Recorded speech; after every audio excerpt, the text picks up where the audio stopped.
Our weed of the week is black nightshade. Darren and I, when we were growing up, we'd fight black nightshade a lot, and it was kind of a tough one because it would show up especially late in the season underneath that soybean canopy, hard to control. It absolutely ruined our summer because we had to keep going back and back and back until we had something with really good residual. In soybeans, black nightshade was terrible because those little berries would smash in the combine, and they could actually plug the combine up if you had a lot of them. But the other thing they can do, even if you have just a few, is they splatter open and they have tons of little seeds in them. They stick all around that soybean seed, and then all of a sudden you're going to be planting them again next year if you planted that seed. So the best thing that came out for us was Pursuit back in the day, and Raptor also has great residual. Well, even before that there was Scepter, Darren.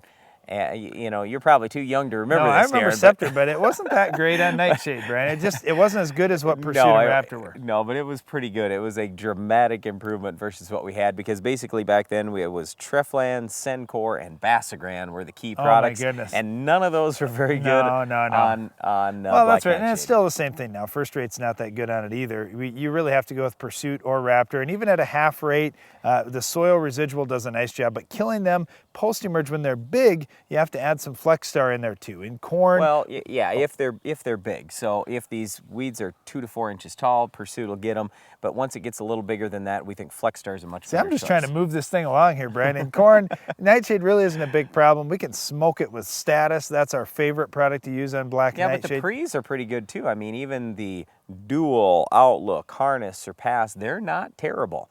And then if you were to put, well, I'm just saying. I love that backhanded compliment. They're not terrible. Well, you know, a lot of people are using reduced rates. Even at the reduced rates, you're probably going to get 60% control. So, yeah, I mean, it's not perfect, but it's going to do a lot. Well, the great thing in wheat is we have this nice canopy. We normally don't have a big black nightshade problem. If you did, you could wipe it out with Husky. It does a nice job on it. Well, once again, black nightshade is our weed of the week. Make sure you get it under control because you don't want a bunch of black nightshade plugging up your combine. That's it for our weed of the week, but stay tuned. Iron Talk is coming up next.